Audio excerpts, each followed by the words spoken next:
اور وہ تو مستحق ذکات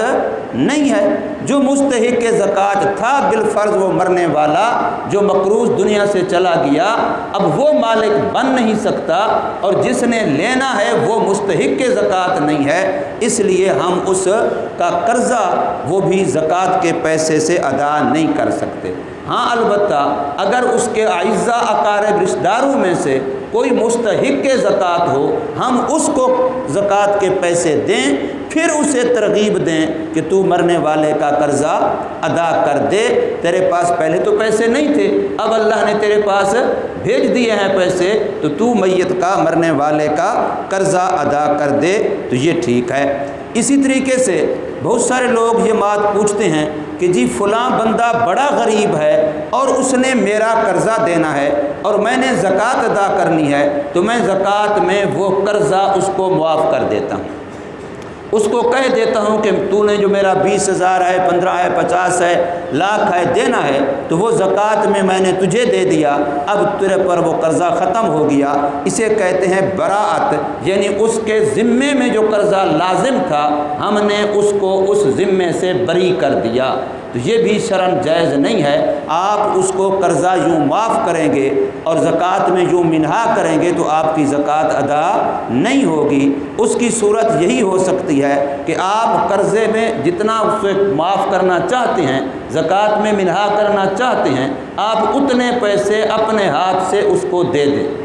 لاکھ ہے، 50 ہے، اس کو دے دیں۔ دینے کے بعد جب وہ اپنے ہاتھ میں لے چکے، اب اسے کہیں کہ آپ نے تو میرا قرضہ دینا ہے اور آپ کے پاس پہلے تو ادا کرنے کو پیسے نہیں تھے اور اب آپ کو اللہ نے دے دیے ہیں، آپ کے پاس پیسے موجود ہیں، لہذا میرا قرضہ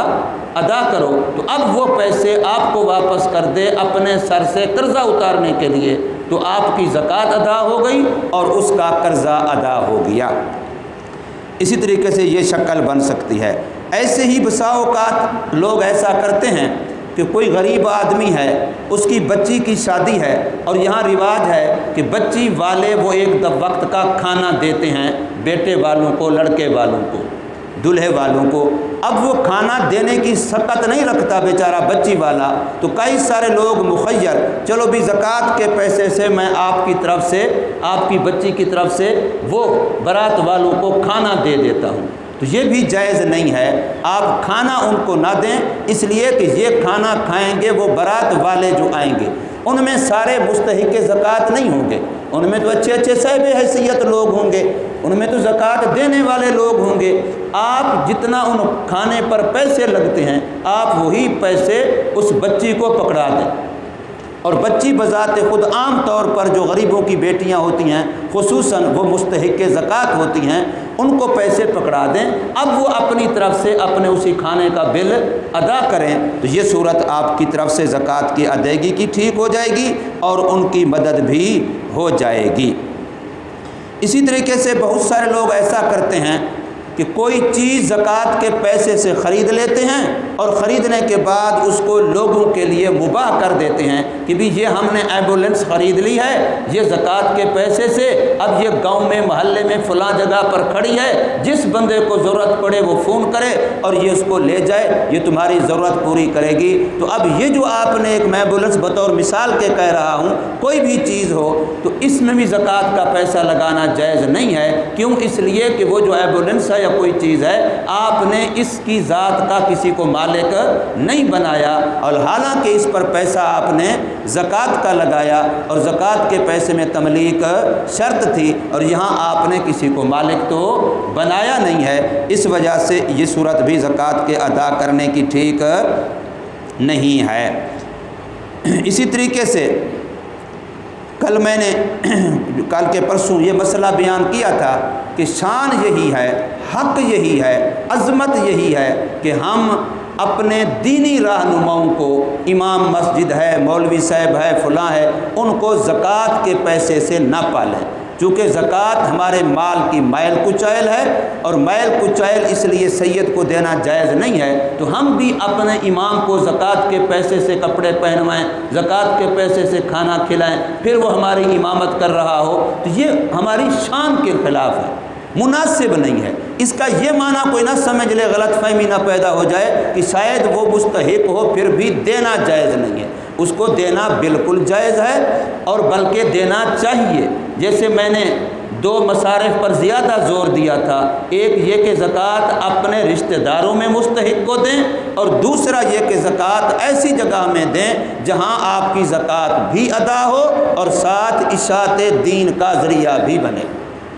علم دین کی اشاعت کا، تقویت کا ذریعہ بھی بنے۔ تو چونکہ ہم لوگ عام طور پر ویسے تو خدمت کر نہیں سکتے یا کمزور ہیں، اس بارے میں نہیں کرتے، تو پھر مدارس کی اور علماء کی، قراء کی، مدرسین کی، معلمین کی اور مؤذنین کی، ائمہ کی ہمیں پھر اس مد میں ضرور تعاون کرنا چاہیے۔ میں عجیب بات ہے، یقین جانیے، پرسوں مجھے ایک مسجد کے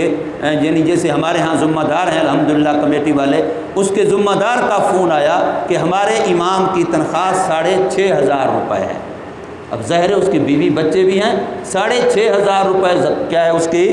تنخواہ ہے، تو کیا ہم اس کو زکوٰۃ کے پیسے دے سکتے ہیں؟ تو اب اس میں تو پوچھنے کی بھی کوئی بات نہیں، بلکہ ہمیں ضرور دینے چاہیے کہ اب وہ 6,500 میں ہم سوچیں بنتا کیا ہے۔ آج کے اس دور میں 6,500 میں بنتا کیا ہے؟ صرف بچوں کے 5-7 جس کے بچے ہیں کپڑوں کی سلائی کرو، 600 روپے سے کم تو جوڑا سلائی کا نہیں ہے، چاہے وہ جیسی سادی سلائی کرا لو، 600-700 تو عام سادی سلائی ہے، باقی کپڑے ہیں، باقی فلاں ضرورتیں ہیں، کتنا انسان کی ضرورتیں ہیں۔ تو اس لیے میرے اس بات سے کوئی یہ نہ سمجھ لے کہ شاید زکوٰۃ کا پیسہ ان کو دینا ناجائز ہے۔ میں نے یہ عرض کیا تھا کہ یہ ہماری جو ایک وقار ہے، امام کا ایک منصب ہے، اس لحاظ سے شایان شان یہ ہے کہ ہم جب ہر بندہ اپنے گھر کے اتنے افراد کی کفالت کر سکتا ہے تو کیا سارا محلہ مل کے ہم بغیر زکوٰۃ کے اپنے امام کی اچھی کفالت نہیں کر سکتے؟ ہمیں کرنی چاہیے۔ لیکن اگر وہ مالی طور پر کمزور ہے، اور یقیناً اکثر کمزور ہوتے ہیں، اور یہی ان کی غربت ہی دینداری کا سبب ہے، یہ آپ یقین کیجئے،